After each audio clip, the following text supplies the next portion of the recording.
Saints, we're seeing all these things going on around the world, and all those so-called prophets, all these ones that keep telling you this and that, and they're never right. They're telling you now's the end. This is the doorstep into the tribulation. All these things have been going on throughout the entire church age. But what do we know about this time? Should we be fixed on the tribulation, the rapture, and when the rapture is going to happen? Because what did the Lord say that is clear message to us about the end times and the rapture? Because in Matthew 24, verses 36 and 37, he said, "But of that day and hour no one knows." He said of that day and hour no one knows. They keep giving you these dates, these seasons, these times, and they're always wrong. But of that day and hour no one knows. Not even the angels of heaven, nor the Son. The angels of heaven don't know. The Son doesn't know. But the Father alone. Verse 37, "For the coming of the Son of Man will be just like the days of Noah." So, in those days, God was telling Noah, the people that he was speaking to there, that remnant, that few, to get ready and get prepared. And that's what God's telling us, to be prepared. All these people trying to tell you a day, a week, a month, a season, they don't know what they're talking about. Because that's what he said. "But of that day and hour no one knows, not even the angels of heaven, nor the Son, but the Father alone." And some might want to say, well, this is when he was walking on earth and he hadn't ascended to heaven yet. But look at it in Acts chapter 1. Let's look at verses 6 and 7. Acts 1, 6 and 7. "And so when they had come together," the Lord is risen, they've all come together, and they're with him. "They were asking him, saying, 'Lord, is it at this time you are restoring the kingdom of Israel?'" So there now, all right, you're risen from the dead. You're here, you're walking with us. Is it now you're going to restore the kingdom of Israel? Is this the time you're going to come and rule and reign? And look at verse 7. "And he said to them, 'It is not for you to know times or seasons which the Father has fixed by his own authority.'" Here he is about to ascend up into heaven. They're eagerly waiting for him. He's risen.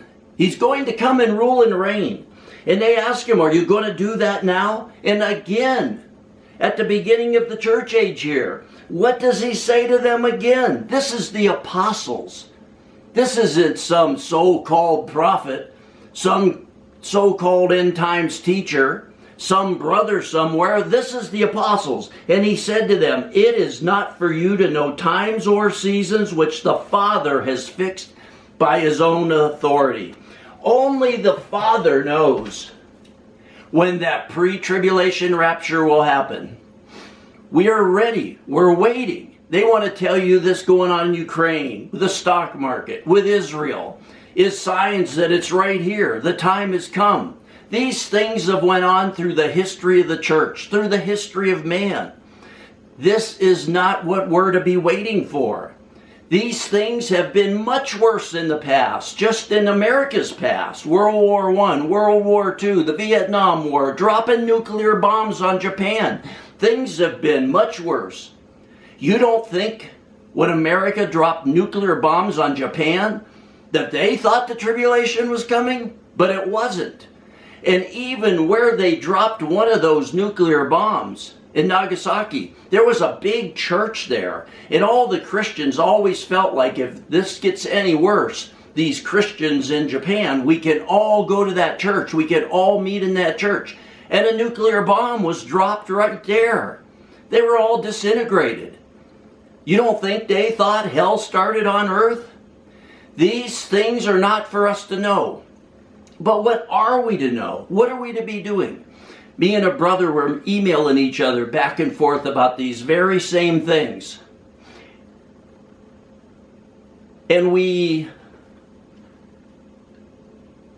we were talking in these emails, going back and forth, and I wanted to share some of that email, some of what I was saying to him, because we were talking about these very same things.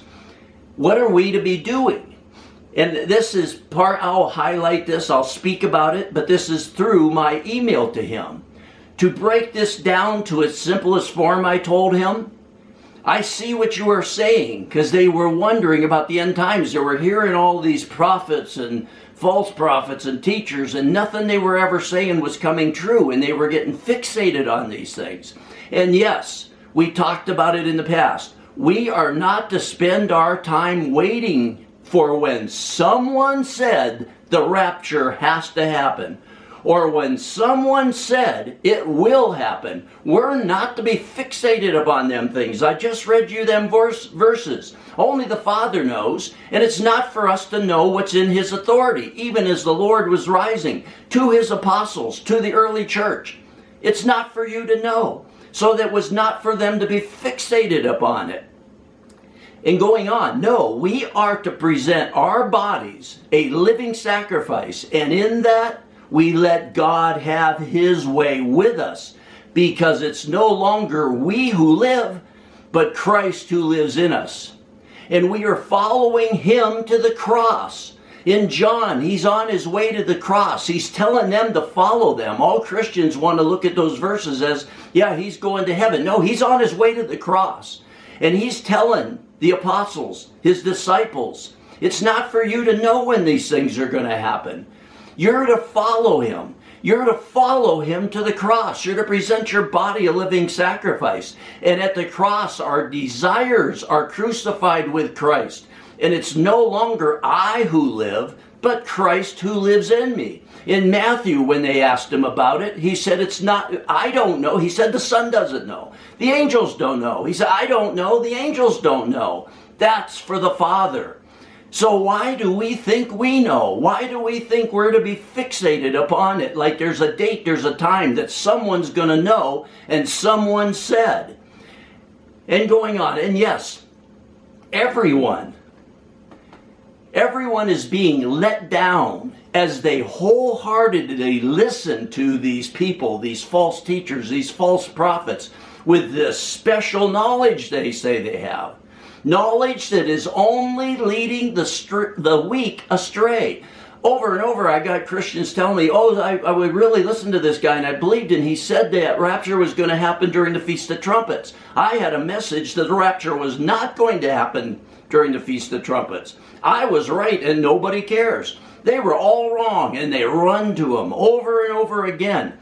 They're leading the weak astray. They're calling the weak away from the cross, away from presenting their body a living sacrifice, and to be fixated on what the Lord said we were not to know.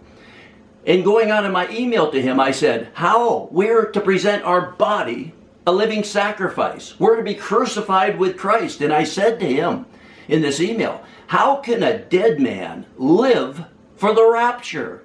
A dead man waits for God's resurrection life. And only the Father knows when the first fruits, the pre-tribulation rapture, will happen. When the pre-tribulation will happen, only the Father knows. We must give even these things up as we have nothing at the cross. We've presented ourselves a living sacrifice. As we follow Him to the cross, we give up our cares and desires, and we go about serving Him and letting the Father decide what, where, when, and all according to His plan for us. We're not to be centered on those things. We're to be presenting ourselves a living sacrifice and letting God the Father decide where you'll be, what you'll be, what will happen. It's up to Him. Whatever that plan might be, it's not for us to decide. He chose us for His good purpose, for His kingdom, whatever He has for us. We are dead men. What plans could we have? When a man dies, all of his plans cease. And whatever is done by someone else. And in our case, that someone else is God the Father. Once we come to the cross, present our body a living sacrifice, our plans cease. And whatever is done for a dead person, someone else is doing it. And it's the same in the kingdom of God. God the Father is carrying us about, making our plans. This man is dead, and a dead man has no plans at all. The fleshly, the religious cannot comprehend such things, saints. The fleshly Christians, the religious Christians, men trying to please God. When God is not pleased in man, he's pleased in the finished work of his Son. The fleshly, the religious cannot comprehend such things because they have so many plans of their own as they build these buildings, these churches, these religious things of wood and stone. This is what we're to know, saints, that he told his disciples, his apostles, as he was ascending into heaven. It's not for you to know. It's what he said in Matthew. Only the Father knows. He said the Son doesn't know. He's the Son. You're the sons of God, and suddenly you found somebody that knows more than this living Son of God knew. No, stay away from that. Don't worry about these things. Like he said about you'll be hearing of wars and rumors of wars. Don't worry. Don't be frightened. That's not yet the end. And it's not what we're to be focused on. We're to present ourselves a living sacrifice. We're to be like Enoch. Enoch walked with God, and then he was not, for God took him.